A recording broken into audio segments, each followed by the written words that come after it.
नमस्कार। एक नया दिन और सीधी बात का एक नया अंक लेकर मैं विवेक सूर्य एक बार फिर आप सभी का स्वागत करता हूं। दोस्तों, जम्मू कश्मीर के परिदृश्य में अगर बात करें तो जम्मू कश्मीर के परिदृश्य में लगातार बदलाव हम सबके सामने उत्पन्न हो रहे हैं। राज्य जम्मू कश्मीर के हवाले से अगर बात करें तो अभी हाल ही में यहाँ पर एडमिनिस्ट्रेशन फेरबदल, जो पूर्व एलजी थे जीसी मुर्मू साहब, उन्होंने अपना त्यागपत्र दिया और उनको एज कैग नियुक्त किया गया है और उनके स्थान पर पूर्व केंद्रीय मंत्री और उत्तर प्रदेश के कदावर नेता श्री मनोज सिन्हा को एज एलजी जम्मू कश्मीर नियुक्त किया गया है। लेकिन उससे पहले की समीकरण की अगर बात करें जम्मू कश्मीर के परिदृश्य में, लगातार यहाँ पर जो ग्रास रूट लेवल के वर्कर हैं या हम पंचायती राज इदारों की अगर बात करें तो कहीं ना कहीं आतंकियों के बीच में एक खौफ पैदा हो गया है। और वो यही कारण है कि आए दिन कोई ना कोई ऐसी वारदात हो रही है जिसके कारण या तो पंचों सरपंचों को मारने का प्रयास किया जा रहा है या उनकी तरफ से फेयर साइकोसिस के कारण त्यागपत्र दिए जा रहे हैं। हम अगर शुरुआत करें अजय पंडिता या अजय भारती जी की निर्मम हत्या से, कश्मीरी पंडित विस्थापितों समुदाय को वो रिप्रेजेंट कर रहे थे, गुवाहाटी में उनको आतंकवादियों ने मारा। उसके बाद भारतीय जनता पार्टी के एक और नेता शेख वसीम बारी की हत्या की गई और इस कड़ी में लगातार ये सिलसिला चल रहा है। आज सुबह भी एक और भारतीय जनता पार्टी के ग्राउंड लेवल वर्कर को गोली मार दी गई है। ऐसे में जो एक भय का माहौल व्याप्त किया जा रहा है, उसके पीछे कई कारण बताए जा रहे हैं। लगातार हमारी सिक्योरिटी फोर्सेस की तरफ से जो निरंतर हर दिन कोई ना कोई आतंकी विरोधी अभियान में आतंकी मारे जा रहे हैं, तो क्या ये माना जाए कि जो आतंकी रैंक्स हैं उनमें एक हताशा, एक भय उत्पन्न हो गया है, या फिर ये माना जाए कि जो बढ़ता हुआ प्रभाव भारतीय जनता पार्टी का नजर आ रहा है जम्मू कश्मीर में और खासकर कश्मीर में, किस प्रकार भारतीय जनता पार्टी अपनी इनरोड्स जड़ें जमा रही हैं, उसको समाप्त करने की दिशा में ये एक सिलेक्टिव किलिंग कहा जा सकता है। यहाँ से अगर आगे की बात करें, क्या प्रयास प्रशासन की तरफ से हो सकते हैं एक कॉन्फिडेंस बिल्डिंग मेजर की प्रक्रिया में, खासकर कश्मीर में जो पंच सरपंच काम कर रहे हैं उनमें उनको सिक्योरिटी दी जा सके। यही आज की सीधी बात है, उस पर चर्चा करने के लिए हमारे साथ एक बहुत ही विशिष्ट पैनल मौजूद है, जिनका परिचय, जिनका तारुफ आप सबसे करा दूं। सबसे पहले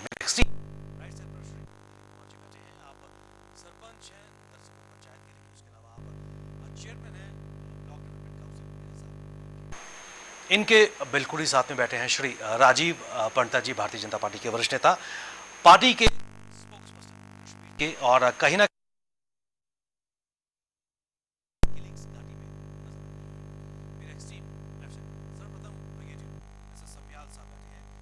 इस कार्यक्रम में एज ए रक्षा विशेषज्ञ के तौर पर शामिल हो रहे हैं कि जम्मू कश्मीर के जो हालात हैं उसको पाकिस्तान लगातार जो पिनफिक्स कर रहा है और जो घाटी के अंदर जो हालात बन रहे हैं उन पर आप मंथन करेंगे। और इनके बिल्कुल सामने बैठे हैं श्री अनिल भट्ट जी, आप press trust of India Jammu bureau के प्रमुख हैं और जम्मू कश्मीर के जो हालात हैं आप सभी का हमारे कार्यक्रम में स्वागत। दिलीप जी, मैं आपकी तरफ सबसे पहले जो तस्वीर इस वक्त लगातार पिछले कुछ समय से कश्मीर में निकल के आ रही है, ये पहला मौका नहीं है कि जब पंचों से पंचों की अजय भारती जी की अगर बात करें, उससे पहले भी और एक भय व्याप्त करने का प्रयास किया गया है कि लोग खासकर जो ग्रास रूट लेवल से जुड़े हुए हैं वो इससे क्या करें।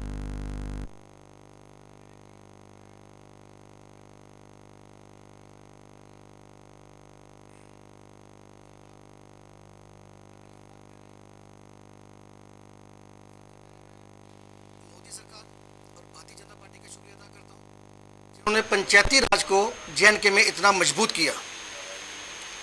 अभी अभी आपने देखा कि टू टायर सिस्टम भी अभी बहाल हुआ है और अभी थोड़ी देर पहले हमारे एलजी जो भी मुर्मू जी ने एक स्टेटमेंट दी थी कि बहुत जल्दी वो डिस्ट्रिक्ट डेवलपमेंट बोर्ड का भी चेयरमैन बनाने जा रहे हैं, यानी कि पंचायती राज को पूरी तरह से जेएनके में बहाल करने जा रहे हैं।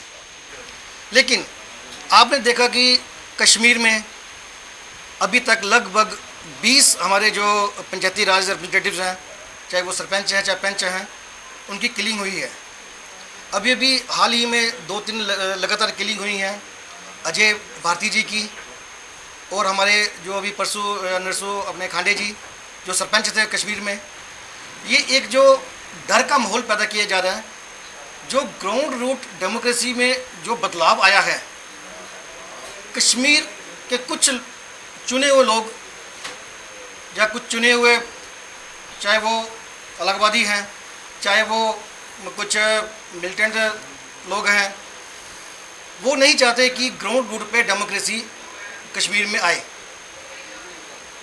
पंच सरपंच जो हैं वो एक बहुत बढ़िया काम कर रहे हैं ग्राउंड रूट पे, क्योंकि एक पंच और सरपंच जानता है कि मैंने डेवलपमेंट अपनी कौन सी गली में करवानी है, कौन से मोहल्ले में करवानी है, और वो लोग अपना काम कर रहे हैं। और ये चीज़ कहीं ना कहीं बर्दाश्त नहीं हो रही है, जिसकी वजह से ये किलिंग हो रही है। और आज मैं सर आपके माध्यम से गवर्नमेंट को और JKUT को, एडमिनिस्ट्रेशन को एक मैसेज देना चाहता हूँ कि जो हमारे पंच सरपंच हैं उनको इतना मजबूत किया जाए, उनको फुल फ्लैज सिक्योरिटी दी जाए, ताकि वो लोग अपने अपने इलाके में जाके बढ़ चढ़ के काम करें। और नो डाउट कि सेंटर से अभी पंचायतों को बहुत मजबूत किया जा रहा है, बहुत ज़्यादा पैसा आ रहा है और बहुत ज़्यादा एड मिल रही है। ये तभी हो पाएगा जब उनको पंचों सरपंचों को पूरी सिक्योरिटी देके और पूरा उनको जो एक पंचायती राज का सिस्टम है पूरी कश्मीर में, पूरे JNK में बहाल किया जाएगा, तभी ही ये चीज़ें पॉसिबल हैं। और इसके साथ साथ मैं एक बात और कहना चाहता हूँ कि जो अभी हाल ही में 25 लाख रुपया एक इन्होंने जो वो दिया है इंश्योरेंस, ठीक है, वो ज़रूरी है, लेकिन उससे पहले की जो ज़रूरतें हैं वो अहम ज़रूरत हमारी जो है वो सिक्योरिटी है। पंचों सरपंचों को सिक्योरिटी दी जाए, वो अपना काम करें, और मुझे लगता है कि डेमोक्रेसी और मजबूत होगी। और जब आम आवाम, जो कश्मीर का भटका हुआ आवाम है, जब उनके इलाके में, उनके एरिए में जब डेवलपमेंट के काम होंगे तो निश्चित ही उनकी मानसिकता बदलेगी। जब मानसिकता बदलेगी तो लोग आम जो धारणा है उससे जुड़ेंगे, और जो वहाँ की जो मिलिटेंसी है उस पर आपको पता है कि काफ़ी लगाम लग चुकी है, और भी लगेगी, और कश्मीर के हालात बड़े अच्छे होंगे, ये मेरा मानना है। दिलीप जी, आपने यहाँ पर कई चीज़ों का खुलासा किया, और जिस तरह आपने कहा कि जम्मू कश्मीर में जो विकास की बयार बही है, कहीं ना कहीं उससे कश्मीर में जो लोग हैं, खासकर एक तबका जो जम्मू कश्मीर में हालात सामान्य नहीं होने देना चाहता, उनकी तरफ से कार्रवाई की जा रही है। राजीव जी, मैं आपकी तरफ आना चाहूँगा। आपका संबंध कश्मीर से है और लगातार आप कश्मीर में ही रुक के जो कश्मीर की स्थिति है, ग्राउंड रियलिटी, उसको आप बखूबी आप उससे वाकिफ़ हैं, क्योंकि लगातार आप वहाँ पर काम कर रहे हैं। और भारतीय जनता पार्टी की हम बात कर रहे हैं, कहीं ना कहीं ग्रास रूट लेवल पर उसको मजबूत करने का प्रयास आप कर रहे हैं। जो हालात खासकर अजय भारती जी के किलिंग के बाद उत्पन्न हुए हैं, उसके बाद भारतीय जनता पार्टी के एक और नेता शेख वसीम बारी, उनके पिता और उनके भाई की हत्या की जाती है, और सिलसिला भी रुक नहीं रहा। आज सुबह भी एक और भारतीय जनता पार्टी के कार्यकर्ता को गोली मार दी गई, और डर के मारे न केवल भारतीय जनता पार्टी बल्कि मुख्तलिफ पार्टीज़ के जो नुमाइंदे हैं, PRIs, वो इस्तीफ़ा दे रहे हैं। क्या, किस नज़रिए से आप इस हालात को देखते हैं? देखिए विक जी, पहले तो टेक वन का शुक्रिया कि आपने इस टॉपिक को डिस्कशन के लिए रखा गया, और आपके माध्यम से ही मैं जो भी सरपंच पंच मारे गए वो हमारे वीर सपूत हैं, उनको श्रद्धांजलि, भावभीनी श्रद्धांजलि हमारी तरफ से। जहाँ तक ये किलिंग की बात है, आपको थोड़ा सा पीछे जाना पड़ेगा। 2010 में 11 में कांग्रेस और उमर अब्दुल्ला जी की सरकार होती है, वो 11 में सरपंच पंच इलेक्शन कराते हैं, इलेक्शन हो जाते हैं। 2012 की बात है, 350 पंच सरपंच रिज़ाइन कर देते हैं। क्यों रिज़ाइन करते हैं? जो मैं पॉइंट यहाँ बोलना चाहता हूँ कि ये फर्स्ट टाइम नहीं है कि आज किलिंग हुई है या पंच सरपंच रिज़ाइन कर रहे हैं, जो कि ऑपोजिशन पार्टी उनको बोल रही है। 2012 में आप कोई भी पेपर उठा लीजिए, 350 पंच सरपंचों ने रिज़ाइन किया। उमर अब्दुल्ला साहब और कांग्रेस की गवर्नमेंट थी, तो उस टाइम तो उन्होंने कभी नहीं बोला कि हाँ जी हम सिक्योरिटी नहीं दे पा रहे हैं लोगों को, इसीलिए रिज़ाइन कर रहे हैं। उसी एक ही साल में मिनिमम टू मिनिमम 15 पंचों को 8 महीने में ही पंच सरपंचों को मारा गया। बिल्कुल। उसके बाद अब आ जाइए 2016 में पंच सरपंच के जो इलेक्शंस हो गए, उनका टेन्योर जो था इट एंडेड, वो समाप्त हो गया। महबूबा जी हमारी चीफ मिनिस्टर थी, महबूबा जी के पास पंचायती राज का मंत्रालय भी था। हमारी सरकार, मोदी जी, राजनाथ सिंह जी, हमारी स्टेट की टीम ने 2-3 बार बोला हम पंच सरपंच इलेक्शन कराएंगे, लेकिन अगर आप कोई भी वक्तव्य उठाएंगे महबूबा जी का, आप देखेंगे महबूबा जी ने कैटेगोरिकली मना किया।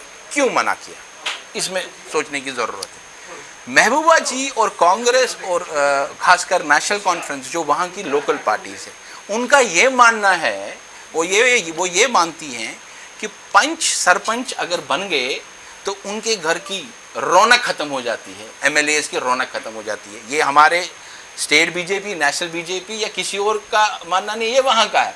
क्यों? क्योंकि पिछले 50-60 सालों में उन्होंने ऐसे ही रूल किया है। That is how they have ruled. वो किसी भी ग्रास रूट लेवल डेमोक्रेसी को पनपने नहीं देते हैं, ना वो उसको उजागर होने देते हैं, ना वो उसकी प्रोग्रेस चाहते हैं।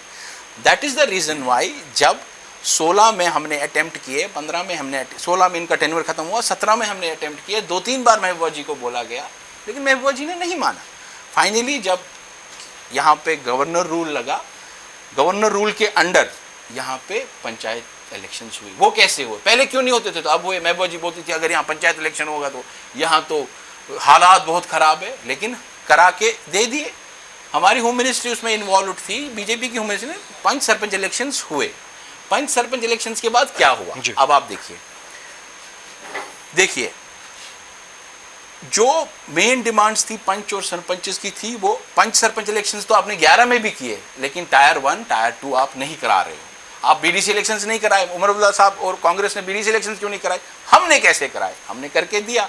हमारे पास आज बीडीसी चेयरमैन भी है हमारा, हमने तो दिस इज द सिस्टम जो हमने खड़ा करके दे दिया। हमने एक पूरा पंचायती राज सिस्टम कश्मीर में जो हर कोई बोलता था कि ये पॉसिबल नहीं है, वो तो खड़ा करके हो गया ना, हम दे दिया। अब आप बोल रहे हैं पंचों सरपंचों की सिक्योरिटी, देखिए 30,000 पंच सरपंच है, बीडीसी चेयरमैन सब कुछ मिला के ये बहुत बड़ी टीम है। डोडा, किश्तवाड़, पुंछ, जम्मू, अब हमारे 20 डिस्ट्रिक्ट्स में आपको प्रॉब्लम्स कहाँ आ रही है, जहाँ पर वनरेबल एरिया, कुलगाम, शोपियान, ये जो हमारे कुछ वनरेबल एरियाज है, जहाँ पर भी ये जो टेररिस्ट है ये इसीलिए ये कर रहे हैं बिकॉज पिछले 1 साल में जब से 370 हटाया गया है, सिर्फ और सिर्फ बीजेपी का ही कार्यकर्ता, बीजेपी का ही पंच सरपंच बाहर निकल के लोगों को रीच आउट कर रहा है। जिसको जैसे इन्होंने भाई साहब ने बोला, जैसे दिलीप जी ने बोला कि जैसे किसी गली बनानी है, किसी को गांव में प्रॉब्लम है, वो पहले कहाँ जाता था, वो एक एमएलए के पास जाता था। उसको एमएलए के पास जाने के लिए श्रीनगर जाना पड़ता था, उसको एक बस लेनी पड़ती थी, क्योंकि उन्होंने प्रोग्रेस भी वहाँ नहीं की है। और बहुत से लोग तो वहाँ टांगे पे भी, बारामूला सोपर में भी टांगा चलता है, आप इमेजिन नहीं करोगे, because that is how they have ruled. उसको टांगे में आना पड़ता, फिर वो एमएलए उसको टाइम देगा। अब उधर क्या हो रहा है, अब आप सीधे पंच के पास जाओ, सरपंच के पास, वो बात नहीं सुन रहा है, बीडीसी चेयरमैन के पास जाओ।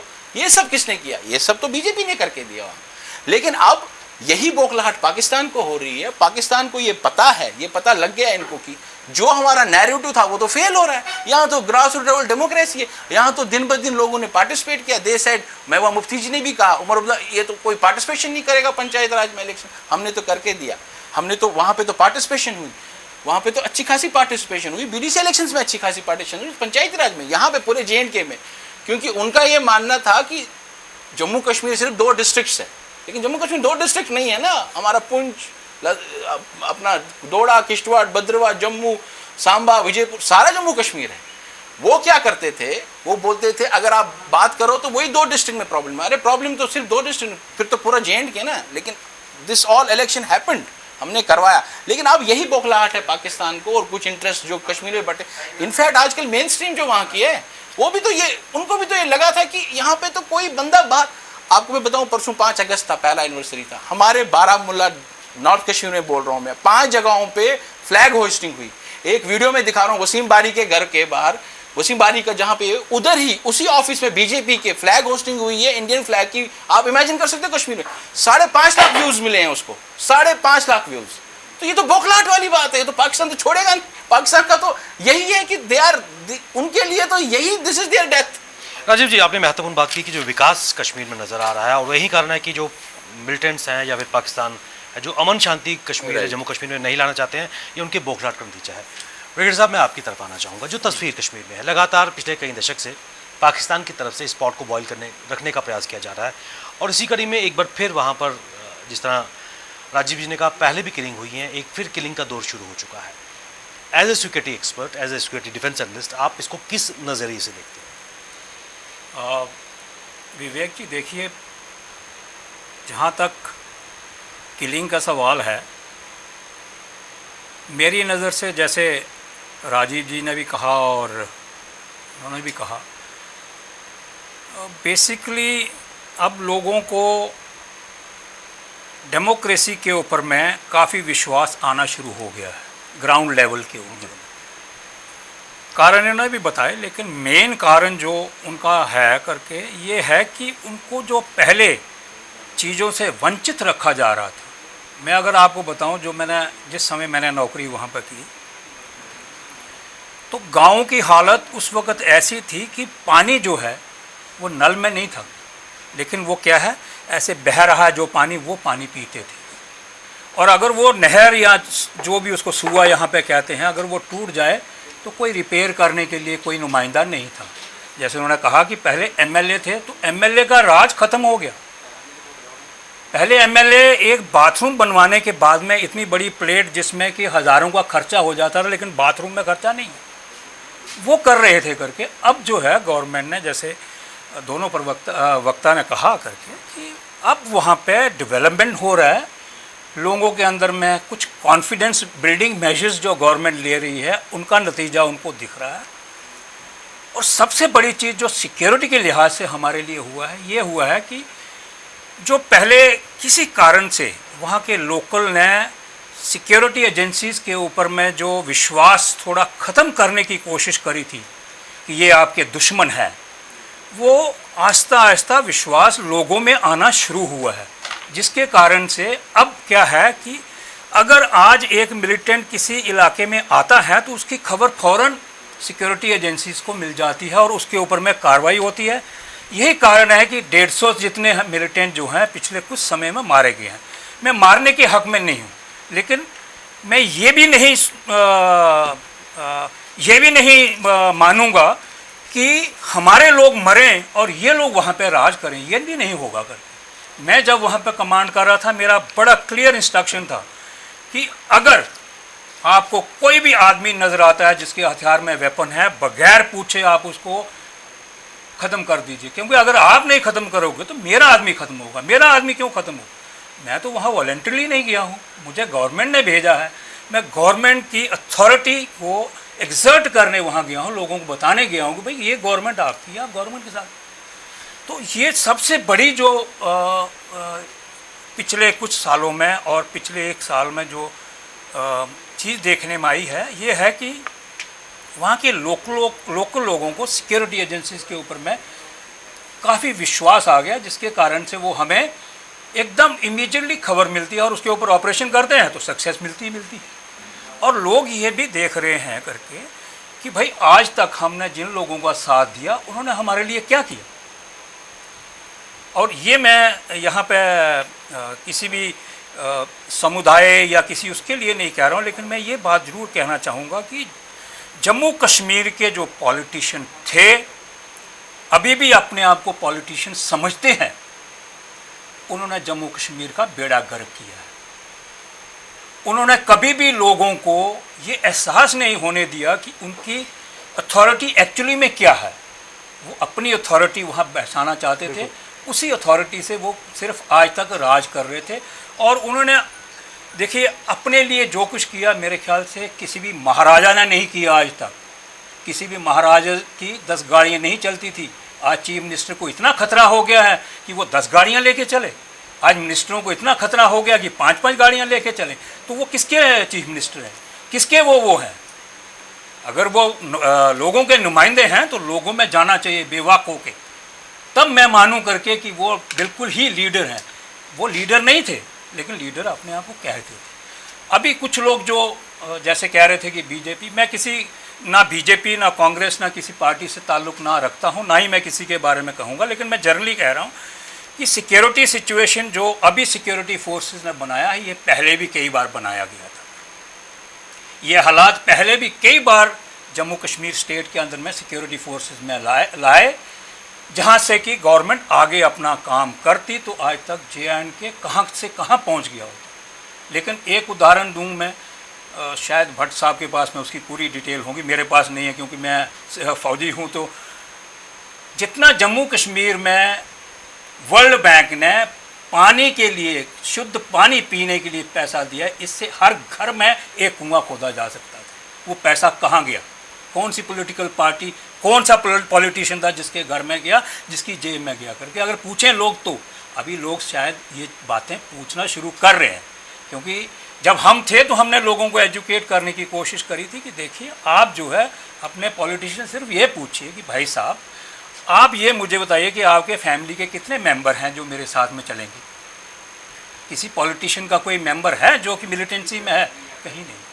आज मैं ये कहूँगा कि सिक्योरिटी सिचुएशन, सिक्योरिटी फोर्सेस ने बड़ा अच्छा एकदम अपना कंट्रोल रखा है करके। देखिए किसी भी जगह से आज आपको कोई ऐसी खबर नहीं आएगी कि सिक्योरिटी फोर्सेस ने कहीं किसी के ऊपर में ज्यादती की है या कोई ऐसा गलती से कोई मारा गया है। इतना अंकुश लगाया है लेकिन फिर भी सक्सेसफुल और बहुत ही अच्छे ऑपरेशन कर रहे हैं।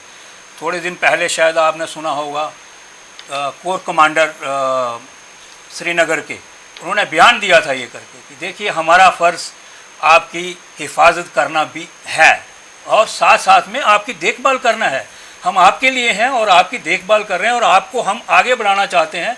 और उसके लिए काफ़ी सारे प्रोग्राम भी उन्होंने बताया कि फ़ौज जो है क्या क्या मोटिवेशनल प्रोग्राम्स वहाँ कर रही है लड़कों के लिए या बच्चों के लिए या जो भी वहाँ के वैली के लोग समझते हैं कि हमें वंचित रखा गया है करके। पहले भी हो रहे थे लेकिन आज उसकी क्योंकि गवर्नमेंट कोशिश कर रही है, फौज कोशिश कर रही है, तो उसका असर बहुत ज़्यादा दिख रहा है। फिर साहब, जिस आपने कहा कि असर नज़र आ रहा है, पहले भी शुरू हुआ था लेकिन उसको एक मोमेंटम बरकरार नहीं रखा गया था। अनिल जी, मैं आपकी तरफ आना चाहूँगा। एक डायमेंशन इस किलिंग का क्या आपको लगता है कि एक सिलेक्टिव टारगेट अपनाया जा रहा है कश्मीर वैली में, ताकि ना केवल लोकल पॉपुलेशन बल्कि एक मैसेज, पॉलिटिकल मैसेज भी दिया जाए? देखिए,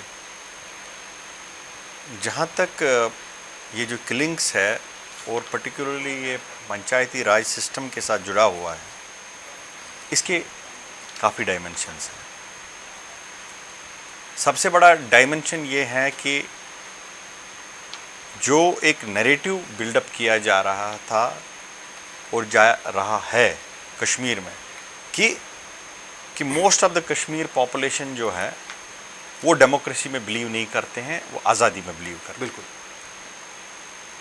वो narrative separatist, main stream politics दोनों से कहीं ना कहीं सॉफ्ट तरीके से बोला जाता है, कहीं आज़ादी की बात सेपरेटिस्ट पॉलिटिक्स से की जाती है और गन से डिक्टेट किया जाता है कि आप उस आज़ादी के रोड मैप को ग्राउंड लेवल पर लेके आए।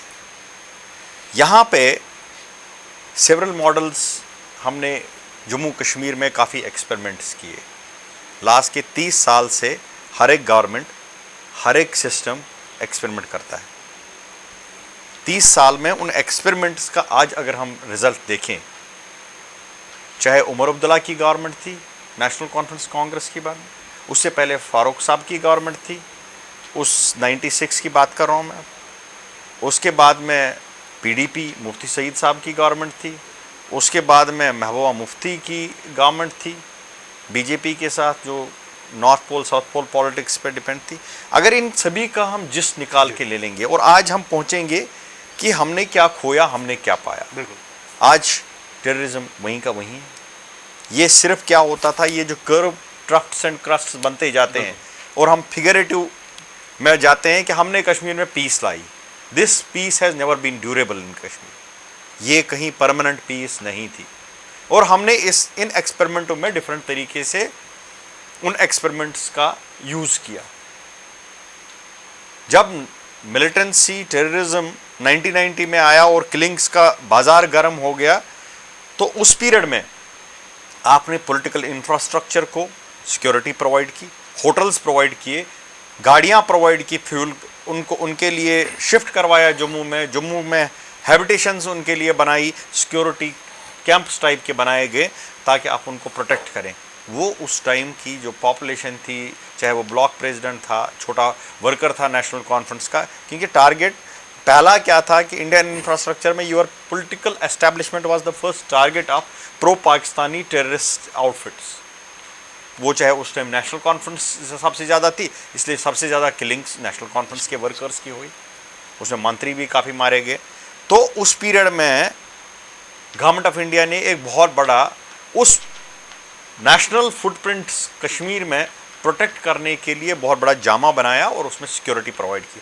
मोस्ट ऑफ ब्लॉक प्रेसिडेंट्स को गाड़ियाँ दी गई, फ्यूल दिया गया अंडर सिक्योरिटी रिलेटेड एक्सपेंडिचर, दो सिक्योरिटी गार्ड्स दिए गए, कश्मीर और जम्मू में होटल्स दिए गए, इवन इंक्लूडिंग कि उनको ये जो माइग्रेंट के थ्रू उनको रिलीफ दिया गया उनके वर्कर्स को, ताकि आप जब शिफ्ट करेंगे एज अ माइग्रेंट हो आप, तो उनको वो फैसिलिटीज़ नेशनल कॉन्फ्रेंस कांग्रेस के वर्कर्स ने भी रिलीफ लिया। अगर वो कश्मीरी माइग्रेंट्स की बात करते हैं तो उन लोगों को भी उस तरीके से गवर्नमेंट ने एक प्लान बना के उनको प्रोटेक्ट करने के लिए और उनको सस्टेन करने के लिए वो किया। अब वहाँ से वो एक्सपेरिमेंट्स हो गए। 96 से 90 पर जब आपने एक गन इख्वानुल मुस्लिमीन ने रिवर्स करके गन चलाया और militancy virtually zero militancy syndrome हो गया, पार्लियामेंट इलेक्शंस करवाए गए और उसके बाद में आपके असेंबली इलेक्शन करवाए गए और फारूक अब्दुल्ला साहब चीफ मिनिस्टर बने। उसके बाद में जो इंडियन इंफ्रास्ट्रक्चर था, यानी जो एसेट्स थे, नेशनल फुटप्रिंट्स के एसेट्स थे, जिन्होंने कश्मीर मुस्लिम्स ने जो उस गन को रिवर्स किया, पाकिस्तान गन को, और टेररिज्म को नीचे लाया, उसको ख़त्म करने के लिए वहाँ से स्टार्ट हो गया। उनके मैक्सिमम कैडर्स, अगर उनका 10,000 कैडर कश्मीर में था जो काम करता था उस पीरियड में आर्मी के साथ, एसओजी के साथ, एसटीएफ के साथ, धीरे धीरे main stream political party system ने, जो कश्मीर सेंट्रिक पॉलिटिकल सिस्टम ने, उनको ख़त्म कर दिया। धीरे धीरे उस नेशनल फुटप्रिंट जो आपका वो सिस्टम था उसको वर्चुअली ख़त्म कर दिया, बिकॉज वो एक आपका एक सिक्योरिटी अपैरेटस था, सिविलियन सिक्योरिटी अपैरेटस था, उसको न्यूट्रलाइज किया गया। New Delhi could not protect that, that was the first blunder. उसके बाद में एक्सपेरिमेंट्स करते गए, मिलिटेंसी और टेररिज्म का ग्राफ ऊंचा नीचा होता रहा। ये जो एक्सपेरिमेंट्स अनटिल नाउ है, न नॉर्मलसी आई न पीस आया। हाँ, हमने मेक शिफ्ट इंडिया बनाने की कोशिश की, चाहे आज 10 लोगों को उठाया, कल 10 लोगों को उठाया, और हमने ये प्रोटेक्ट किया कि भाई साहब ये आज की डेट में डेमोक्रेटिक सिस्टम है, ये आज की डेट में ये गवर्नमेंट है, कल को ये गवर्नमेंट होगी। सबसे इंपॉर्टेंट चीज़ है, अगर आप एमएलए का लेजिस्लेटिव सिस्टम जम्मू कश्मीर में देखें और उसको कंपैरिजन करेंगे महाराजा के रूल से, 35 में आपका पंचायती राज सिस्टम था, 35 में महाराजा हरी सिंह ने वो ग्रास रूट पे लाया था, उसका नाम था village panchayat regulation act number 1। उस पीरियड में 41 तक, क्योंकि 41 में वो अमेंड कर दिया गया और ग्रास रूट पे क्रिमिनल, लेजिस्लेटिव और एडमिनिस्ट्रेटिव जस्टिस को ग्रास रूट लेवल पर गया। मतलब जो कोर्ट्स में आज हजारों की केसेस में, कोर्ट्स में विलेजेस और अर्बन रूरल एरियाज के केसेस पड़े हुए हैं और उनको आना पड़ता है कोर्ट्स में, सिटीज़ में, और जो बड़े बड़े हाई कोर्ट या कैपिटल सिटीज़ में। महाराजा के पीरियड में 1939 में 8,000 cases were resolved in village courts. Levy के हिसाब से 2.5 lakh was spent on infrastructure. Villages की बात कर रहा हूँ मैं, जो पंचायत घर चलाते हैं, स्कूलों की बात है, हॉस्पिटल्स की बात है, छोटे छोटे जो सिस्टम उनका था, रोड था, पानी था। और ये कार्रवाई चलती रही जब तक आपका, मतलब जो आप बोल रहे हैं कि 3 टायर सिस्टम था, वहां मल्टी टायर सिस्टम था। वहां विलेज कोर्ट्स थे, विलेज रेवेन्यू जो टैक्स कलेक्शन का सिस्टम था वो आपका लेजिस्लेटिव टैक्स सिस्टम नहीं था, it was panchayat legislative tax system. आपका जो स्पेंडिंग था लोकल बॉडीज में, जो स्कीम्स थी, आपका रोड, पानी, बिजली खर्चा, वो वहां पंचायत कर रहे थे विलेजेस में, रूरल एरियाज में। उसमें कोई नहीं था महाराजा के एडमिनिस्ट्रेशन में जो सिटी सेंट्रिक था या कैपिटल सेंट्रिक था। That was not rural empowerment था, विलेज एम्पावरमेंट थी ट्रू में। उसके बाद में 19 इंडिपेंडेंस हो गई तो शेख साहब ने 51 में अमेंड करके 51 एक्ट बन गया। स्केलेटन इलेक्शन करवा के एक जमूरा बना दिया गया। वो ये है जी, ये पंचायत, ये सरपंच है, बट ठीक है, सरपंच पंच को ऐसे रखा जैसे ब्लॉक प्रेसिडेंट था या ये ब्लॉक लेवल वर्कर था उसी पार्टी का। उनको एम्पावरमेंट कभी नहीं दिया गया। 58 में फिर से अमेंड किया गया, करते करते कभी इलेक्शंस नहीं हुए। फिर 89 में एक और अमेंडमेंट किया, two tier system all on paper since independence. And पहला इलेक्शन आपका 2001 में हो रहा, और वो भी एक सिस्टम को उनको फिर से वही दर्जा जो एक आप बोल रहे हो democratic constitutional body of Panchayati Raj system था, उसको आपने एक वर्कर बना के छोड़ दिया पॉलिटिकल पार्टीज का। स्पेसिफिक क्वेश्चन, क्या सिलेक्टिव टारगेटिंग हो रही है कश्मीर में? मैं आपको इसीलिए ये जिक्र कर रहा हूं, उसके बाद में हिस्टोरिकल पर्सपेक्टिव आपने दिया। नहीं, मैं इसको यहां तक लेके आऊंगा तभी मैं उसको एक्सप्लेन कर पाऊंगा। जब आपने ये सब सिस्टम्स को इन प्लेस किया तो 2011 में, फिर 2018 में हो गया। 2018 में आपने टू टियर जैसे फरमाया कि टू टियर सिस्टम बनाया। अब ये टू टियर आप देख लीजिए, सिलेक्टिव किलिंग्स और पाकिस्तान का रोल और टेररिज्म का रोल कैसे आता है इसका। एक एमएलए 2 लाख लोगों के साथ कनेक्ट होता है और एक पंच 400 लोगों के साथ कनेक्ट होता है। ग्रास रूट डेमोक्रेसी कौन सी है, पंच की या एमएलए की? जो एमएलए सिटी सेंटर बन जाते हैं, घर भी सिटी में बना देते हैं, कैपिटल्स में बना देते हैं, और रूरल एरियाज में उनके घर नहीं होते, उनमें से पंचायत सरपंच वो वहीं का रहने वाला होता है। वो चीज उस पीरियड में जब ये चेंज ऑफ पॉलिटिक्स था, change of politics was the first dynamics of Murmu plan. Murmu doctrine था कि आप ग्रास रूट लेवल डेमोक्रेसी को स्ट्रेंथन कर दीजिए। He had taken number of initiatives. पहला इनिशिएटिव, सैलरी देनी है 14,000 18,000 जो भी सैलरी है, ऑफिस तैयार करने, जो प्रपोजल अभी एमएचए के पास तैयार है, ठीक है, ताकि इनके ऑफिस बन जाएंगे, ग्रास रूट में डायरेक्ट कनेक्ट हो। तीसरा, इनका सिक्योरिटी 25 लाख रुपए का। चौथा, इनका constituent development fund on the pattern of, वही होगा एमएलए वाला पावर जो इनका होगा। और इनका प्रोटोकॉल, ब्रिगेडियर साहब से भी ज्यादा प्रोटोकॉल डेमोक्रेटिक सिस्टम में फर्स्ट टाइम लाने वाला, ताकि एमएलए का जो प्रोटोकॉल है, एमएलए का प्रोटोकॉल से भी ब्लॉक डेवलपमेंट प्रेसिडेंट का, चेयरमैन का प्रोटोकॉल बढ़ गया। ये एक ऑनर, ये फाइनेंशियल पावर्स, ये सिक्योरिटी, और ये इससे क्या हो गया, इससे ये जो Murmu plan was implemented on the grass root level कि आप बेसिक, उससे क्या हो गया, सबसे पहला बौखलाहट किसमें आई? मेन स्ट्रीम पॉलिटिकल पार्टीज में। मेन स्ट्रीम पॉलिटिकल पार्टीज में इतनी बौखलाहट है बिकॉज वो एमएलए राज यहां पे कायम करना चाहते थे, लेकिन अब पंचायती राज है। पहला सबसे बड़ा धक्का किसको लगा? यहां एमएलए राज को। दूसरा किसको धक्का लगा? पाकिस्तान को, क्योंकि ग्रास रूट लेवल पे कश्मीर का जो वो एमएलए, पंच, सरपंच, वो 400 लोगों के साथ जुड़ा है, इंटरपर्सनल रिलेशन है विलेज की।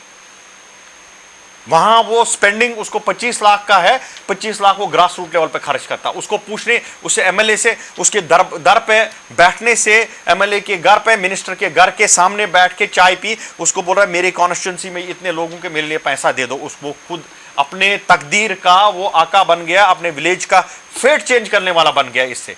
तो क्या हो गया कि ग्रास रूट लेवल पे, चाहे वो टेररिज्म में उसका नजर है, सभी लोगों के साथ कनेक्टेड, ये होता कि आने वाले टाइम में कि जो आपका तहसीलदार, सरपंच, टीचर, हाई स्कूल का टीचर, ये सभी आ जाते उसी ब्लॉक डेवलपमेंट के अंडर आते। जिस तरीके से मिनिस्टर के अंडर आता था गवर्नमेंट, उसी तरीके से ये लोग सब जो ग्रास रूट की एग्जीक्यूटिव थी, they would have been subservient to sarpanch और पंच और ब्लॉक डेवलपमेंट चेयरमैन। तो ये एक प्लान है, जो प्लान मुर्मू डॉक्ट्रिन के पास, मुर्मू के जाने के पास, यहाँ से मुझे नहीं पता कि वो ये ग्रास रूट लेवल पे, या मैंने यहाँ वही पुरानी शराब नई बोतलों में यूनियन टेरिटरी का बैंड लगा के लेजिस्लेटिव सिस्टम को कायम करेंगे। आज इस जमहूरियत को गवर्नमेंट दे दी, कल इस गवर्नमेंट दे दी, और ग्रास रूट लेवल पे डेमोक्रेसी नहीं कायम की। तो दोनों चीज़ों में सबसे इंपॉर्टेंट चीज़ है, इसमें क्या हो गया, इसमें पाकिस्तान को धक्का लग गया, इसमें मेन स्ट्रीम पॉलिटिकल पार्टीज को धक्का लगा। और टारगेट क्या था? पहला टारगेट था कांग्रेस का सरपंच अजय पंडिता, और दूसरा वो नेशनल का फुटप्रिंट, क्योंकि कश्मीरी पंडित है, वो नेशनल फुटप्रिंट भी है। तीसरा क्या हो गया? बीजेपी के टारगेट, जो आज झंडा उठा के बीजेपी का नेशनल फुटप्रिंट है, वो उनको टारगेट करने के लिए। तो ये एक पाकिस्तान का एक सोच है कि जम्मू कश्मीर में अगर कोई कश्मीरी झंडा लेके, इंडिया का झंडा लेके, जो महबूबा मुफ्ती ने भी कहा कि यहाँ कोई झंडा लेके नहीं उठाएगा और वो आग उसके जल जाएंगे, हाथ जल जाएंगे। आज वहीं एक नेशनल फुटप्रिंट के झंडे उठा के कुछ लोग आ रहे हैं और उनको टारगेट किया जा रहा है। ये दोनों साइड से एक मुझे लगता है कि New Delhi should take a call before they set up elections of the legislative assembly, they should put in place, empower करें वो ग्रास रूट लेवल के लिए, वही जम्मू कश्मीर में पीस ला सकती है, नॉट के लेजिस्लेटिव मैं सिस्टम। दोबारा पे आऊंगा, उससे पहले राजीव जी आपके कमेंट लेना चाहूंगा। अनिल जी ने कहा कि टेररिज्म वहीं का वहीं है, कोई बदलाव उस पर नहीं आया, चाहे टाइम पास हो गया है और कोई परमानेंट पीस वहाँ पर नहीं है। किस नज़रिए से देखते हैं? देखिए, जो अनिल जी ने कहा कि वहाँ पर परमानेंट पीस आई नहीं है, अगर आप आज की पीस की बात करेंगे और 1989 की पीस की बात करेंगे तो फिर तो we have moved a lot, right. 1989 से लेकर 96 तक तो गवर्नमेंट ही नहीं थी, there was no government, there was governor rule for 6-7 years, there was unabated killing every day. उस हिसाब से तो आज हम बहुत आगे बढ़ चुके हैं। और पिछले, अगर अनिल जी बोल रहे हैं कि पीस परमानेंट नहीं है, लेकिन आपको ये भी मानना पड़ेगा कि ये जो पीस है ये बिगाड़ कौन रहा है। देयर इज़ ए कंट्री, एक कंट्री हमारा पड़ोसी मुल्क है जिसका सिर्फ एक ही काम है, उसका यही काम है कि कश्मीर में जो नैरेटिव है वो कैसे सेट हो। नैरेटिव है कॉन्फ्लिक्ट का, कॉन्फ्लिक्ट तो कोई है नहीं, कश्मीर में कोई कॉन्फ्लिक्ट तो है ही नहीं है, तो वो बोलते हैं, हम तो नहीं मानते ना कोई अभी तो हमारा सिर्फ इतना ही है कि POJK, इट इज़ POJK हमारा जो है अभी नेक्स्ट एजेंडा, जैसे मोदी जी ने भी बोला है कि जम्मू कश्मीर ही नहीं, POJK भी हमारा ही है। पाकिस्तान का एक ही एजेंडा है, पाकिस्तान को ये बोल रहा है कि हमारे को पीस जो है वो कश्मीर में तो आनी नहीं चाहिए, जम्मू कश्मीर आनी, तो उनका तो यही एक ही, this is the point they are working on from generations, 1971 से तो चल ही रहा है। लेकिन जो लास्ट 5-6 साल की मैं बात करूं, अगर पीस नहीं होती तो इलेक्शन कैसे होते। मैं अनिल जी के पॉइंट से इससे तो सहमत नहीं हूं कि जो पिछले 5-6 साल में अगर पीस नहीं होते तो इलेक्शन कैसे नहीं होते। हाँ, महबूबा जी ने बोला कि यहाँ पे इलेक्शन हो ही नहीं सकते, लेकिन इलेक्शंस तो हुए। अगर पीस नहीं होती तो BDC इलेक्शन कैसे होते, पंचायत इलेक्शन, तो अपने सिविक बॉडी इलेक्शंस कैसे होते। कोई ना कोई तो वोट डाल रहा है, दैट मीन्स पीस तो है। ऐसा तो नहीं है जो भी वोट डालने आए उसको जाके किलिंग हो गई। किलिंग तो टारगेट है, टारगेट किलिंग तो बीजेपी वालों की हो रही है। बीजेपी वाला जो तिरंगा उठा के चल रहा है वहाँ, वो तो पाकिस्तान का एजेंडा भी है और कुछ वेस्टेड इंटरेस्ट कश्मीर में भी है। मैं तो ये बोलता हूँ इसकी भी जांच होनी चाहिए कि जो वेस्टेड इंटरेस्ट है इन किलिंग्स में किस किस का हाथ है। पीस है तभी तो ये सारे इलेक्शंस हुए, पीस है तभी तो वहाँ कोई तिरंगा उठा रहा है, पीस है तभी तो वहाँ पर एक डेमोक्रेसी सेटअप हुई है। अगर पीस नहीं होती तो क्यों नहीं। मैं तो पिछले 5-6 सालों की बात कर रहा हूँ, जब से मोदी सरकार आई है, 14, 15, 16, 17, 18 2 लोकसभा इलेक्शंस हुए। आपने बोला लोकसभा इलेक्शंस में पार्टिसिपेशन नहीं हुई। 2019 में 1.5 लाख लोगों ने नॉर्थ कश्मीर में वोट डाला। वो 1.5 लाख लोग कहाँ से आया। साउथ कश्मीर में तो चलो मैं बोलता हूँ 40-50 हज़ार या लाख लोग, लेकिन 1-1.5-2 लाख लोग तो बाहर आके सड़कों पर वोट डाला उन्होंने। 2019 की बात है, 1 साल ही हो गया। श्रीनगर में भी आप देख लीजिए, मैं मानता हूं चलो श्रीनगर में उतने 1,80,000, 1.5-2 लाख तो पूरे कश्मीर वादी, अगर पूरा मिलाकर 4-5 लाख तो बाहर आए हैं ना, वोट तो डाला उन्होंने। वो कौन से वो लोग भी तो डेमोक्रेसी को स्ट्रेंथन करने के लिए बाहर आए। उन्होंने तो डेमोक्रेसी को स्ट्रेंथन ही किया है, वो भी तो बाहर इसीलिए आया कि पीस था। सो मैं ये मानने को पहले मैं मानता था कि peace was not permanent because there were vested interest, लेकिन 2014 से लेके आज तक there is no vested interest as far as New Delhi's rule is concern. बाकियों का मैं नहीं बोल सकता, मैं अपने बारे में आपको क्लियरली बता रहा हूँ, पीस आ रही है, आहिस्ता आहिस्ता आएगी और परमानेंट रहेगी, that is a guarantee. Dilip ji, मैं आपसे एक चीज़ जानना चाहूँगा, किलिंग्स कश्मीर में हो रही है, जिस तरह अनिल जी ने कहा कांग्रेस के पहले जो सरपंच थे अजय भारती, उनकी हत्या, उसके बाद लगातार ये किलिंग का सिलसिला शुरू हो रहा है, इस्तीफे भी दे रहे हैं। यहाँ पर मुर्मू डॉक्ट्राइन का जिक्र किया गया, जिसमें कई चीज़ों का खुलासा किया गया। डिफरेंट ऑफिस होने चाहिए पंचों सरपंचों के लिए, जो फंड्स हैं, इंश्योरेंस है, प्रोटोकॉल की बात की। क्या आज की डेट में वही प्रोटोकॉल जिसका जिक्र किया गया था, एक BDC चेयरमैन को मिल पा रहा है जिसकी बात की गई? और कश्मीर के हवाले से अगर बात करें तो क्या प्रयास, क्या कोशिशें होनी चाहिए? मैं अभी जितने भी यहाँ वक्ता ने आपने सुना, मैं सबसे सहमत हूँ। जहाँ तक प्रोटोकॉल की बात है, अभी तक हमारा सिस्टम वो चीज़ एक्सेप्ट ही नहीं कर पाया है। पंचायती राज को चाहे आप असेंबली गवर्नमेंट देखें, वो लोग चाहते नहीं हैं कि पंचायती राज यहाँ पे कायम हो। आपने देखा 2018 में सरपंचों के इलेक्शन हुए, उसमें सबने बाइकआउट किया। फिर उसके बाद MP इलेक्शन होते हैं, उसमें सब पार्टिसिपेट क्यों करते हैं? अगर डेमोक्रेसी की बात करते हैं, डेमोक्रेसी अगर 2018 में नहीं चाहिए, इनको 19 में चाहिए, फिर अभी दोबारा अभी आज आप असेंबली इलेक्शन का हो, सारी जितने भी ये पार्टियां सब उसमें पार्टिसिपेट करेंगी। फिर पंचायती राज को क्यों नहीं ये, क्योंकि ये नहीं चाहते कि पंचायती राज काम करे। पंचायती राज काम करेगा तो ये सही बात है कि उनकी जो वैल्यू है कहीं ना कहीं कम होगी, और जब तक पंचायती राज पूरी तरह से अपना काम नहीं करेगा तब तक डेमोक्रेसी नहीं आ सकती, तब तक अमन शांति नहीं आ सकती। मैं आज दावे से कहता हूँ, अगर पंचायती राज जिस दिन फुल फ्लेज अपना काम करेगा उस दिन आप जम्मू तो क्या कश्मीर में भी पूरी डेमोक्रेसी देखेंगे, ये मेरा आपसे वादा है। यहाँ तक बाकी प्रोटोकॉल की बात आपने की, बहुत चीज़ें हमसे ज़्यादा आपको भी ये कंप्लेंट्स आती होंगी, ना तो इन लोगों ने अभी एक्सेप्ट किया है, ना ही ब्यूरोक्रेट्स ने अभी तक हम लोगों को एक्सेप्ट किया है। अभी तक किसी किस्म की कोई हमें कोई भी स्टेटस नहीं दिया गया, ना ही कोई सिक्योरिटी दी गई, ना ही गवर्नमेंट की तरफ से। अगर एमएलए वगैरह को गाड़ियाँ दी जाती थी, और आज भी जो एक्स है, एक्स के भी जो एक्स है, जो फार्मर हैं, उनको भी आज तक बिल्कुल सिक्योरिटी गाड़ियाँ पिछले 20 साल से पड़ी हुई हैं। तो फिर जो अभी बीडीसी जो चेयरमैन उनको क्यों नहीं, ये कब तक वेट करेंगे? 20 किलिंग अभी तक पंचायती राज की ये पंचायत अपने मेंबर्स की हो गई है, अभी कितनी और किलिंग्स देखेंगे तब उसके बाद प्रोवाइड करवाएंगे। मैं कहता हूँ कि जो श्रीनगर में भी जिनको इन्होंने होटलों में रखा है, जितने रेस्पॉन्सिबिलिटीज हैं, उनको सिक्योरिटी दें, उनको गाड़ियाँ दें, उनको फुल फ्लेज उनको फैसिलिटी दें, ताकि वो लोग ग्राउंड लेवल पे जाए, वहाँ अपना काम करें। और मुझे यकीन है कि जब आम लोगों के दिमाग में ये बात आ जाएगी डेवलपमेंट यहाँ पे ही है, वो लोगों का जो उस तरफ जो सोच है गलत, वो बदल जाएगी और अमन और शांति कायम हो जाएगी, ये मेरा मानना है। डॉक्टर साहब, एक चीज़ मैं आपसे जानना चाहूँगा, जम्मू कश्मीर के परिदृश्य की अगर बात करें, फरवरी 2019 से जो सिक्योरिटी रिलेटेड मीटिंग होती है अभी तक नहीं हुई, लगभग 1.5 साल का अरसा हो चुका है, और उस 1 साल के अरसे में पिछले कुछ महीने से लगातार फिर किलिंग का जरिया जो वो भी शुरू हो गया है, फिर साइकोसिस क्रिएट करने का प्रयास किए जा रहे हैं। क्या आवश्यकता इस बात को नहीं है कि गवर्नमेंट को कम से कम, या प्रशासन इस वक्त एलजी गवर्नमेंट चल रही है, एडमिनिस्ट्रेटिव या जो हेल्प ऑफ अफेयर जो लोग हैं, 1.5 साल का अरसा बहुत होता है, एक बार फिर इसको संजीदगी से लेने की ज़रूरत है। और जिस तरह दिलीप जी ने कहा कि सिक्योरिटी नहीं मिल पा रही है, उसको एक बार फिर री एनालिसिस करने की ज़रूरत है।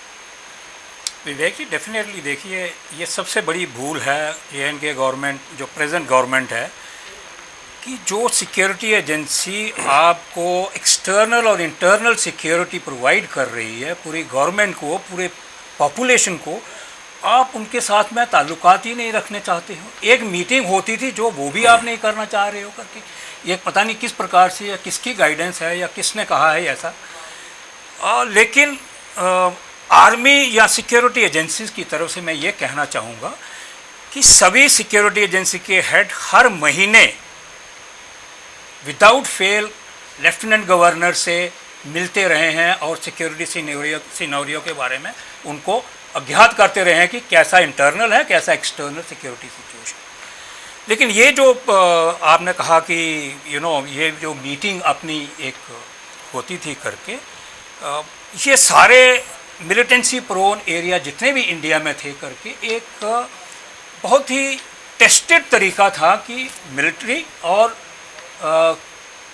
पॉलिटिशियन के बीच में इस प्रकार का तालमेल हो कि जो वहाँ पे एक्टिविटीज़ हो रही है गवर्नमेंट की तरफ से और फौज की तरफ से, या सिक्योरिटी एजेंसीज की तरफ से, उनका सही नतीजा निकल के आगे आए।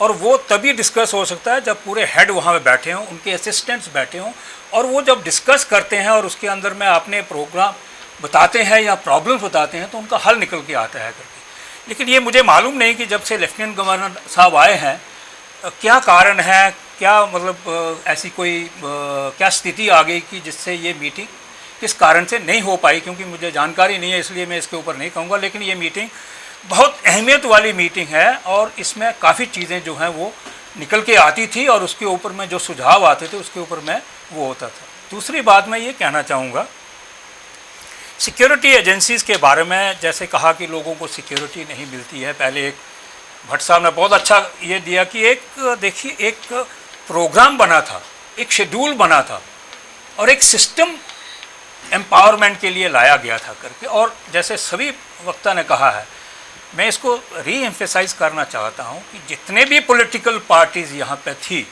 आज भी हैं, अभी जो है कुछ सिस्टम उसमें बदली आ रहे हैं, लेकिन आज तक जैसे अपने दिलीप जी कह रहे हैं कि आज तक जो सिस्टम इस्टेब्लिश करने की कोशिश की जा रही है वो इस्टेब्लिश नहीं हो रहा है। कारण क्या है उसका?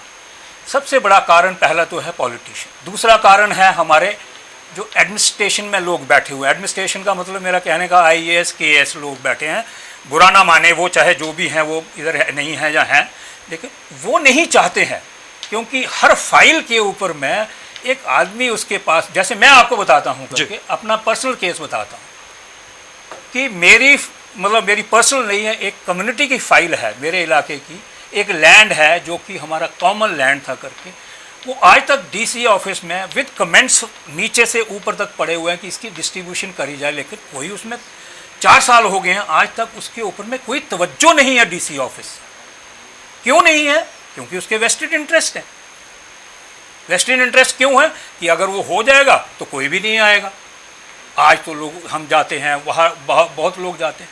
एक ये चीज़ है कि हमारी जो अभी देखिए, जो हमारे KS और IAS यहाँ बैठे हैं, मैंने तो शायद एक बार आपके प्रोग्राम में पहले भी ये सजेशन दी थी, मैं तो सजेशन दे सकता हूँ कि उनका फौरी तब्दीली होनी चाहिए यहाँ से, किसी भी कीमत में फौरी तब्दीली हो, चाहे स्टेट कुछ दिनों के लिए एकदम रेस्ट में आ जाए करके, मैं मानने के लिए तैयार हूँ, लेकिन उनकी फौरी तब्दीली होनी चाहिए। कारण कि वो सब पॉलिटिकल पार्टी से जुड़े हुए हैं और आज भी उनकी तरफ देखते हैं कि अभी भी कोई बटर का पीस आ रहा है हमारे लिए या ब्रेड का पीस आ रहा है वहाँ से, क्योंकि उनको मालूम है कि खुदा ना खातर ये लोग फिर वापस ही आएंगे, इन्होंने ही आना है, क्योंकि गवर्नमेंट ऑफ इंडिया जो है वो आज पता नहीं कितने पक्के इरादे से ये सिस्टम को मतलब इसमें लगाएगी और इसको इम्प्लीमेंट करेगी और इनको पावर्स देगी जो एम्पावरमेंट नहीं था। आज इन्होंने 73-74 अमेंडमेंट एप्लीकेबल किया है। बिकॉज क्यों? क्योंकि यूनियन टेरिटरी बना है।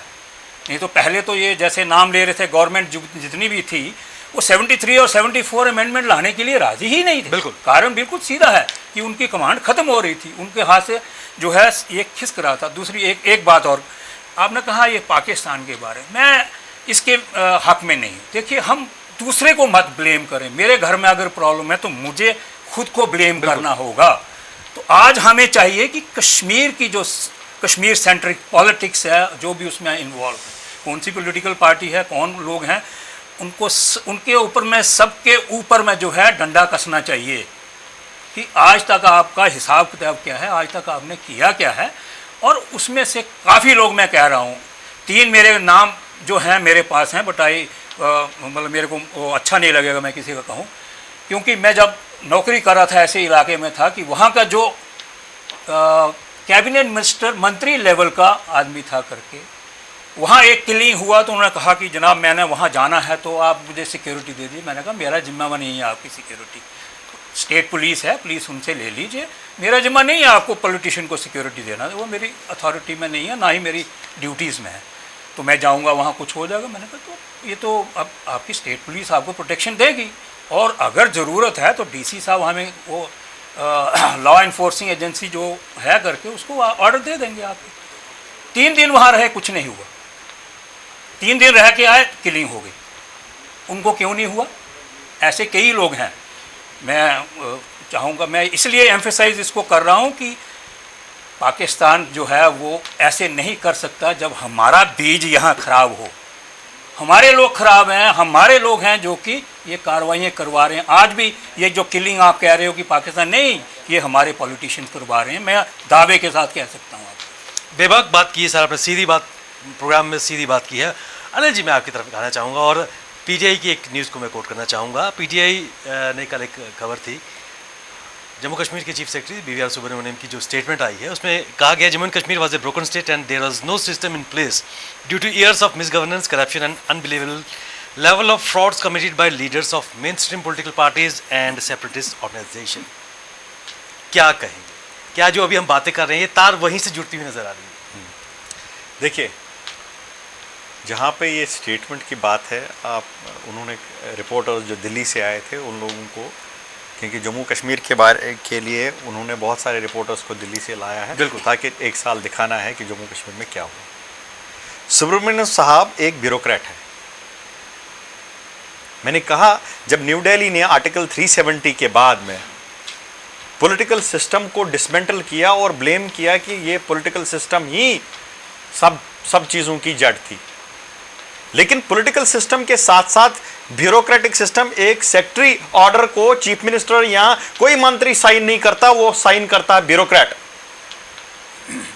अगर पॉलिटिकल सिस्टम उसको ऑर्डर देने के लिए तैयार है, ये गलत करना, ये करप्शन वाला फाइल करनी, ये इसको बैकडोर लगाना है, इसको फलानी चीज करना है, तो सेक्रेटरी 70% इन्वॉल्व है। जितना यहां पे जम्मू कश्मीर में, ये एक मिथ है न्यू दिल्ली की, जितना यहां पॉलिटिकल सिस्टम इन्वॉल्व था जम्मू कश्मीर की बर्बादी करने में, उतना ब्यूरोक्रेट भी इन्वॉल्व था। लेकिन आपने पॉलिटिकल सिस्टम को खत्म करके आर्टिकल 370 के बाद पॉलिटिकल पुलिस स्टेट बना दिया, और इतना चीज होने के बावजूद आज एक ब्यूरोक्रेट पॉलिटिकल स्टेटमेंट देता है। मतलब यहां पे जो LG, farmer LG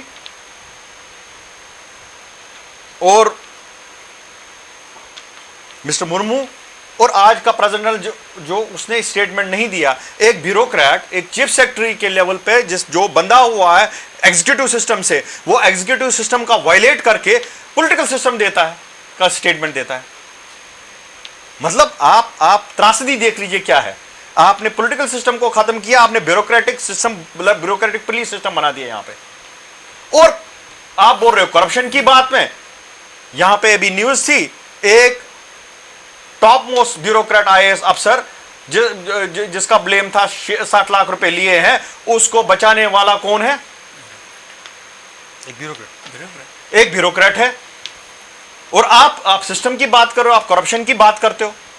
political system से उठ के आपने ब्यूरोक्रेटिक सिस्टम बनाया। आप ये ब्यूरोक्रेटिक सिस्टम में अगर पंचायती राज आज ग्रास रूट लेवल पे नहीं हो रहा, उसमें politicians, main stream legislative system involve नहीं है, उसमें ब्यूरोक्रेटिक सिस्टम भी इन्वॉल्व है। बिल्कुल।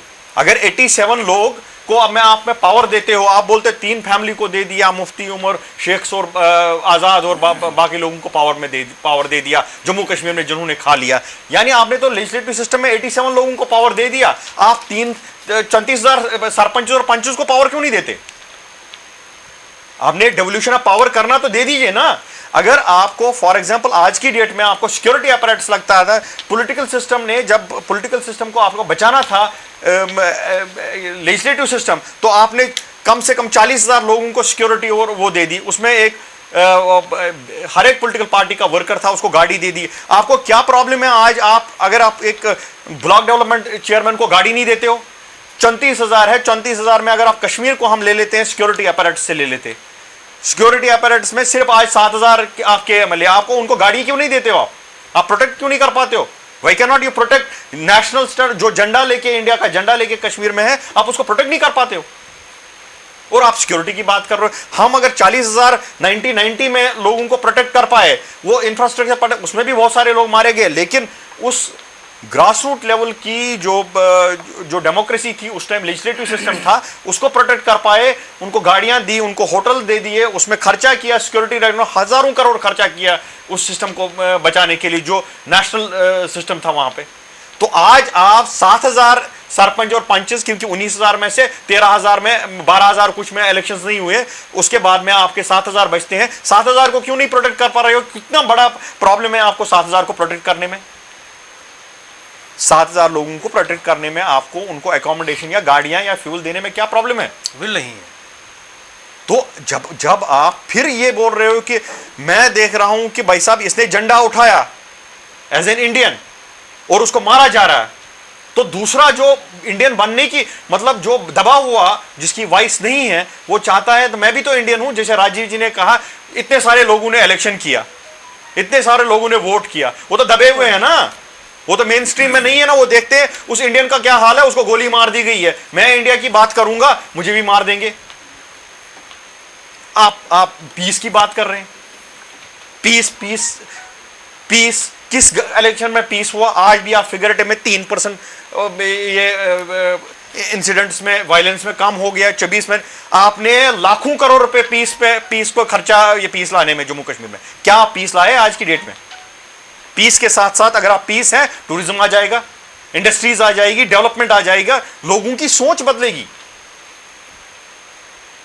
तो आप अगर एक इंडियन को कश्मीर में प्रोटेक्ट नहीं कर पा रहे हो, बाकी लोग देख रहे हैं कि वो मेरे को क्या प्रोटेक्ट करेगा अगर मैं कल इंडिया की बात करता हूं। ये ऐसा नहीं है कि इंडियंस नहीं है, but you have to have government.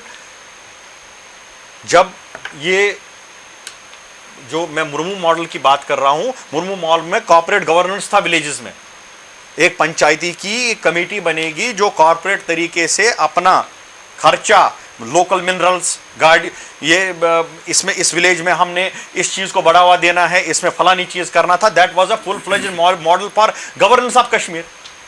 लेकिन इसको हटा गए, क्यों? अनिल जी, क्योंकि वो फिट नहीं था फ्रेम में, बिकॉज पीस आ रही थी। और हम वही एक्सपेरिमेंट कर रहे हैं, वो उन्हीं 3 फैमिलीज में से एक फैमिली को पावर दे रहे हैं, तो कश्मीर का मसला पीस आ गई। वहीं पहुंचते सर, योर कमेंट्स ब्रीफली। देखिए ऐसा है करके, जहाँ तक सिक्योरिटी का है, आई थिंक मेरे ख्याल से जो अनऑथराइज लोग हैं कश्मीर में या जम्मू में, अभी भी काफ़ी लोगों के पास में पुलिस की प्रोटेक्शन है, उनको देने की ज़रूरत नहीं है। रिव्यू नहीं हो रही, रिव्यू नहीं हो रहा है, पहली चीज़। दूसरी चीज़ ये है कि ये जो अभी अनऑथराइज लोगों के पास में, ये सिर्फ चाहते लोग हैं, लोगों के चाहते लोग हैं उनके पास में सिक्योरिटी। आज भी वो बड़ी उसमें चलते हैं करके। पुराना मेरे को बताइए, कॉर्पोरेटर, पुराना कॉर्पोरेटर जो कि 10 साल पहले कॉर्पोरेटर, आज उसके पास में क्या है? वही is he carrying security man, security. PSO काम क्या कर रहा है? सब्जी ला रहा है, चाय बना रहा है, गार्डनिंग कर रहा है, घर में काम कर रहा है वो सारे। लेकिन ये हमारी पुलिस के जो नुमाइंदे हैं, हेड हैं यहाँ पे है, मैं नहीं कहूँगा कि वो नहीं कर रहे हैं, लेकिन उनको ये डायरेक्शन होनी चाहिए कि ऐसे आदमियों से आप पुलिस प्रोटेक्शन निकालिए। और जिनको ज़रूरत है, जैसे कह रहे हैं कि सरपंच, पंच, जिनको जो कि फील्ड में जा रहे हैं, बिल्कुल, उनको आप दीजिए, ये उनको सहूलियत दीजिए, उनको फैसिलिटीज़ दीजिए। देखिए, अगर रिस्पॉन्सिबिलिटी किसी आदमी को भी देनी है, उसके पास में अथॉरिटी होनी चाहिए और उसके पास में फाइनेंशियल पावर्स होनी चाहिए।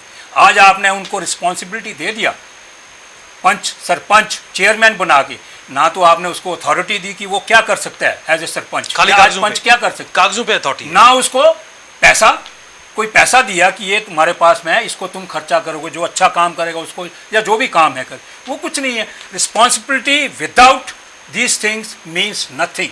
और वो पंचायती राज जो आज ये कह रहे हैं कि हम उसको लाएंगे करके, वो नहीं आएगा जब तक ये नहीं होगा। और जैसे इन्होंने भी कहा, मैंने भी पहले कहा, ये आईएएस लॉबी जो है, इसको यहाँ से पॉलिटिशियन को आपने तकरीबन जो है उसको डील कर लिया है। अभी फिर कुछ रहते हैं उनको हो सकता, लेकिन ये जो लॉबी है आईएएस और केएस की लॉबी, इनको जो है पहले डंडा लगाने की ज़रूरत है। मैं तो कह रहा हूँ, पहले भी कहा कि इनको वनवास भेज दीजिए, कोई बात नहीं, स्टेट थोड़े दिनों के लिए आ जाएगी, स्थिर हो जाएगी, कोई बात नहीं, कोई फ़र्क नहीं पड़ेगा। 70 साल से अब तक ये हालत है, तो अगर 70 दिन और चली जाएगी तो कोई फ़र्क नहीं पड़ेगा। लेकिन समय की सीमा जी। मैं एक चीज़ बताना चाहता हूँ, जो जब आप ये जो ग्रास रूट लेवल डेमोक्रेसी है, panches, sarpanches, block development chairman and plus district development boards बनाएंगे, इसी से आने वाली आपकी जम्मू कश्मीर में एमएलएज और नेक्स्ट लीडरशिप, आपकी गवर्नेंस अपैरेटस निकलेगी। This was the model basically, but unfortunately this model has been sent to the dustbin. Rajiv ji, वही प्रश्न, फरवरी 19 से अभी तक सिक्योरिटी रिव्यू मीटिंग नहीं हुई है, क्या ज़रूरत इस चीज़ की नहीं है? होटल्स में कितनी देर रखोगे? अल्टीमेटली उन्होंने फील्ड में काम करना है, तो सिक्योरिटी ऑपरेटर्स को मजबूत, उनको सिक्योरिटी प्रोवाइड करनी पड़ेगी। पहले विवेक जी, आपने मुझे 2 मिनट देना पड़ेगा। ब्रिगेडियर साहब को मुझे 2 चीज़ें बोलनी पड़ेगी। देखिए, हर कोई आईएएस ऑफिसर, हर कोई केएस ऑफिसर करप्ट नहीं है। We are not here to demean a hard working officer. अभी भी कोविड में बहुत से ऑफिसर्स हैं जो बेचारे बाहर फ्रंट लाइन पे काम कर रहे हैं। तो आप सबको एक ही तराजू में मत तोलिए, ये गलत बात है। मेरे सेक्रेटरी, मेरे ऑफिसर्स हैं, हमारे जेएनके सब हमारे हैं। जो करप्ट है उसको आप बाहर कीजिए, उस पर काम चल रहा है जो भी करप्ट है। लेकिन इस बात से मैं सहमत नहीं हूँ, मुझे पता है ये फौजी हैं तो फौजियों का एक अलग वो होता है, बट ये इससे हम सहमत नहीं है कि सबको आप बाहर करिए, एक लॉबी को। There are very good officers who are working day in and day out. I can name 10, 15, 20, hundreds। पर कई ऐसे ऑफिसर भी हैं जो कई रोशनी के स्कैम, बिजली के कई तरह के स्कैम हैं, वो मैं मान नहीं रहा, लेकिन मैं ये कि हर कोई केएस और आईएएस ऑफिसर जो हमारे यहाँ, no sorry that is not. दूसरी Rajiv ji, I stand corrected, exceptions are always. नहीं, मैं बोल रहा हूं हमारे यहाँ बहुत से exceptions. Exceptions of corruption will be there, sir. Exceptions of corruption will be there, but not every JNK today. Exception is minority. You name a person. I am saying, मेरा कहना ये, I am not defending it. Rajiv जी, देखिए, आप एक आदमी IAS को name करिए, and I will tell you क्या क्या है उसके खिलाफ में। You want that thing, but you can have a We separate are not here to discussion. mudslinging, but ये है कि मैं That's why I said all. I stick I my didn't want neck to out. name. I am saying not every officer is like that. Okay. There Yes, are many yes. officers are working hard. Exceptions are always there. Exceptions are there. नहीं Abhijit. होते। Nobody is saying. दूसरा मैं अनिल जी की बात को ये करूंगा कि अनिल जी ने ये कहा कि पीस पे उन्होंने कहा आप बंगाल का इलेक्शन ले लीजिए, जब वहां इलेक्शन होता है there are lot of violence which happens, there are lot of things. जब भी एक इलेक्शन होता है हर जगह कोई ना कॉन्फ्लिक्ट होता ही है। आप अभी बोल रहे थे कि आप देखिए जब भी इलेक्शन होता है तो आप देखिए जो पीस जो कॉन्फ्लिक्ट ये जो वायलेंस की जो रेट है वो हाई होती है। मैंने आपको वायलेंस, मैं ओवरऑल वायलेंस की बात कर रहा हूँ। नहीं, आपने इलेक्शन के रिगार्डिंग में ये कभी बोला था? इलेक्शन के बारे में मैंने कहा वो 1 लाख लोग जो डेमोक्रेसी में वोट देते हैं वो देखते हैं उस इंडियन का क्या हुआ, कश्मीर में गोली मार दी गई और वो बात नहीं कर पाता। मेरा कहने का वो मतलब मैं कहने का मतलब ये नहीं मिक्स टू जो इन्होंने जो बोला था कि इलेक्शंस में वायलेंस वो हर स्टेट में हो रही है, बट ये है कि we are working on it. ऐसा नहीं है कि सिक्योरिटी देनी चाहिए, सिक्योरिटी बिल्कुल देनी चाहिए। रिव्यू क्यों नहीं हुआ? 1.5 साल हो गया। मेरी बात सुनिए ना, आप पिछले 1 साल में आपको ये भी मानना पड़ेगा there were some drastic steps which have been taken, there were some, आप देखिए 370 nobody was expecting to happen, there were some security. 370 के बाद कोई किलिंग नहीं हुई, इसको भी तो अप्रिशिएट कीजिए ना। There was not a single killing, not a stone thrown. इसको ये भी सिक्योरिटी फोर्सेस नहीं किया। कितने security forces, they are on the ground, they are working day in and day out. ऐसा नहीं है। अभी भी मैं आपको बताऊं, बड़े से अच्छे जो भी वनरेबल सरपंच जो परसों या वेसू में हमारे सर मारे गए, ये एक बहुत अच्छी सिक्योर जगह पे रहते हैं। रात को ये वहां आते, ये सुबह घर जा रहे थे। People they have been taken care of. जो भी वनरेबल पंच सरपंच है उनको होटल में, बड़े अच्छे होटल में रखा गया। लेकिन ये सुबह घर गए थे और घर के बाहर इनको he was staying in the night at that facility. अब यहाँ शेयर नहीं करना पड़ेगा, पर्सनल सिक्योरिटी नहीं थी। मैं आपको एक चीज बताऊं, हर किसी को तो सिक्योरिटी आप ये मानते हैं कि वी कैन नॉट, लेकिन हाँ एक लिस्ट बन रही है जो भी वनरेबल है जहां पे है। अब जो जम्मू में है उसको सिक्योरिटी तो नहीं चाहिए, नहीं चाहिए। ऑब्वियसली श्रीनगर की बात कर रहे हैं। जो एक वनरेबल गुलगाम है, जो साउथ कश्मीर नॉर्थ कश्मीर कुछ जगह है, एक बात आपको माननी ये भी पड़ेगी कि जो अभी वतरगाम का एक डिप्टी वाइस चेयरमैन था उसको तो वापस भी लाया सिक्योरिटी फोर्सेस ने। He was kidnapped in the morning, he got, उसको वापस भी लाया शाम तक। They work, they got him back, he was not killed. But जहां पे आपको ऑपरेशन करनी है वहां पे ऑपरेशन कीजिए आप। हाँ, विच इज इंपॉर्टेंट, ब्रिगेडियर साहब भी मान रहे। लेकिन इसीलिए मेरे कहने का ये मतलब है देयर इज अ वर्किंग, और बहुत जल्द मैं आपको बता रहा हूँ इन सब का एक प्रॉपर लिस्ट बनाया गया है और सबको सिक्योरिटी मिलेगी। दिलीप जी, जो सबसे इंपॉर्टेंट बात, जिस तरह किलिंग हुई है लेकिन जो तस्वीर नजर आ रही है कि पर्सनल सिक्योरिटी नहीं है, उसकी कमी साफ तौर पर नजर आ रही है। क्या आवश्यकता नहीं है कि खासकर कश्मीर में जो एरियाज हैं जहां पर थ्रेट ज्यादा है वहां पर उन पंचों सरपंचों को सुरक्षा मुहैया करवाई जाए? सर बिल्कुल करवाई जाए सर, क्योंकि जब तक उनको सिक्योरिटी नहीं होगी वो लोग डरे हुए होंगे, वो लोग फील्ड में नहीं आएंगे, बाहर नहीं आएंगे, वो काम कैसे करेंगे? जब तक उनको सिक्योरिटी नहीं देंगे वो लोग अपना इलाका अभी छोड़ के वो कहीं श्रीनगर बैठा है, कोई कहीं बैठा है, उनको पता नहीं उनके गांव में हो क्या रहा है, वो डेवलपमेंट के काम कब देखेंगे, कैसे देखेंगे? बिल्कुल, वो डरे हुए लोग हैं और कहीं ना कहीं वो टारगेट हो रखे हैं। उनको पता है कि अगर मैं बिना सिक्योरिटी के जाऊँगा मैं कभी भी मेरी किलिंग हो सकती है, इसलिए उनको सिक्योरिटी प्रोवाइड करना बहुत ज़रूरी है। साथ साथ मैं जम्मू की बात करूंगा। अब एटलीस्ट बीडीसी चेयरमैन दिन रात दौड़ते हैं, और सबसे बड़ी बात क्या है, जब मैं अपनी बात करता हूँ, मेरा लगभग उतना एरिया जितना एमएलए कॉन्स्टिट्यूंसी का एरिया है। अब एमएलए कुछ 2-4 पंचायतें छोड़ के बाकी सारा वही एरिया है। जब तक मुझे गवर्नमेंट की तरफ से गाड़ी प्रोवाइड नहीं होगी मैं उन पंचायतों को कैसे देख पाऊँगा? जब तक ये चीज़ें हाईलाइट नहीं होंगी, इन चीज़ों को नहीं देखा जाएगा, अब मैं घर बैठे तो काम कर नहीं सकता। बिल्कुल सही बात। घर बैठ के फिर वही हाल हो गया जैसे एमएलए के पास आम लोग जाते थे, वैसे ही मेरे पास आएंगे। वो लोग किस तरह आएंगे? अब गांव के ऐसे ऐसे गरीब लोग मैं खुद जाके देखता हूँ, उनकी इतनी बुरी हालत है कि आप सोच नहीं सकते। उनके घरों की, उनकी गलियों की, नालियों की, वो मुझे अभी भी लगता है कि 1947 के पहले के रह रहे हैं। तो अब जाके जब पंच सरपंच जाके देखते हैं, अब एक पंच जाके जब वहाँ काम करता है, तो क्या उन लोगों को ज़रूरत नहीं है सिक्योरिटी की? उन लोगों को ज़रूरत नहीं है फैसिलिटी की? जब तक फैसिलिटी नहीं देंगे ये लोग काम करने के लिए बहुत मुश्किल है। गवर्नमेंट की तरफ से फैसिलिटी मिलेंगी, गाड़ियाँ मिलेंगी, सिक्योरिटी मिलेगी, तो मुझे यकीन है कि ये काम सब होंगे। इसमें कोई दो राय नहीं कि लगातार कश्मीर घाटी में जो PRIs पंचायती राज इदारों के जो नुमाइंदे हैं उनकी किलिंग हो रही है और उसके बाद एक फिर साइकोसिस क्रिएट करने का प्रयास कश्मीर घाटी में किया जा रहा है। तस्वीर जिस तरह हमारे पैनलिस्ट का मानना है वो ये बयां कर रही है कि कहीं ना कहीं वेस्टेड इंटरेस्ट या वो ताकतें जो नहीं चाहते हैं कि कश्मीर में जो PRIs नुमाइंदे हैं, जो इंस्टीट्यूशन है वो मजबूत हो सके और जो फॉर्मर MLAs है या उनका डोमेन है वो डाइल्यूट होता नज़र आ रहा है। तो ये इशारे साफ तौर पर नज़र आ रहे हैं।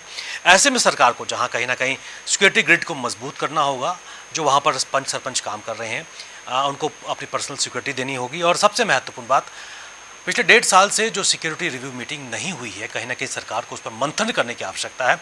तब जाकर कश्मीर घाटी की अगर बात करें या फिर कश्मीर डिवीज़न की अगर बात करें, वहाँ पर भी जो विकास की बयार लोग महसूस करना चाहते हैं उन तक पहुँचाए जाए। और उसके साथ साथ जो हम राष्ट्रवाद की बात करते हैं, कहीं ना कहीं उसको भी एक बार फिर नई सांस मिल पाएगी। श्री दिलीप जी, राजीव पंडिता जी, ब्रिगेड साहब और अनिल जी, आप इस विषय पर चर्चा के लिए आए, अपना कीमती समय हम सबको दिया, आप सबका बहुत बहुत धन्यवाद। सीधी बात में आज बस इतना ही, इजाज़त दीजिए, नमस्कार।